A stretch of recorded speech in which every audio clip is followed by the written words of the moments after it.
আসসালামু আলাইকুম বন্ধুরা, আমরা এখন আছি চিড়িয়াখানায় এখন আপনাদের আমরা দেখাবো রয়্যাল বেঙ্গল টাইগার। এই যে দেখা যাচ্ছে ওই যে দূরে অনেক, তো এখন সামনে আসবে, আপনাদের দেখাবো। যে বসে রয়েছে দেখা যাচ্ছে, এটা আপনাদের সামনে আসবে, আপনারা দেখবেন বিশাল বড় রয়্যাল বেঙ্গল টাইগার।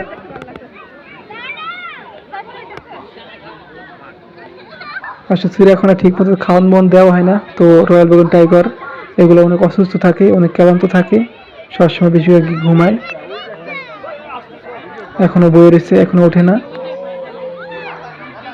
এই যে আরেকটি আছে পাশ থেকে, এটা আটতাছে।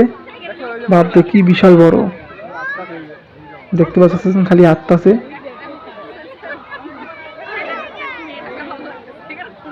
কি জানি খাইতেছে এখন, মনে মাংস খাইতেছে।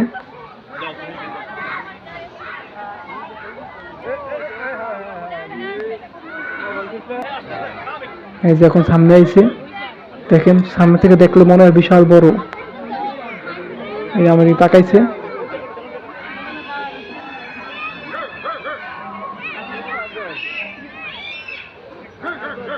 আশেপাশে তাকায়। রয়্যাল বেঙ্গল টাইগার বলে এত মানুষ কেন, আমাকে দেখার জন্য তো ভিড় করছে কেন।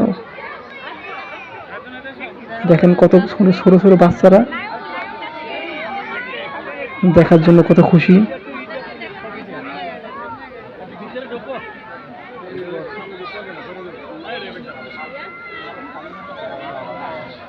বাঘটা এখানে দাঁড়িয়ে রয়েছে, এখান থেকে লড়তেছে না। এই যে এখন লড়তেছে, আরেকটি পাশে গেছে। আসলে ওটা মনে মেয়ে, এটা পুরুষ, তো মেয়ের সঙ্গিনীর পাশে গেছে বাঘটা। এই যে পাশে যে এখন বয়ে পড়ছে আপর, এখন মনে আর উঠবো না।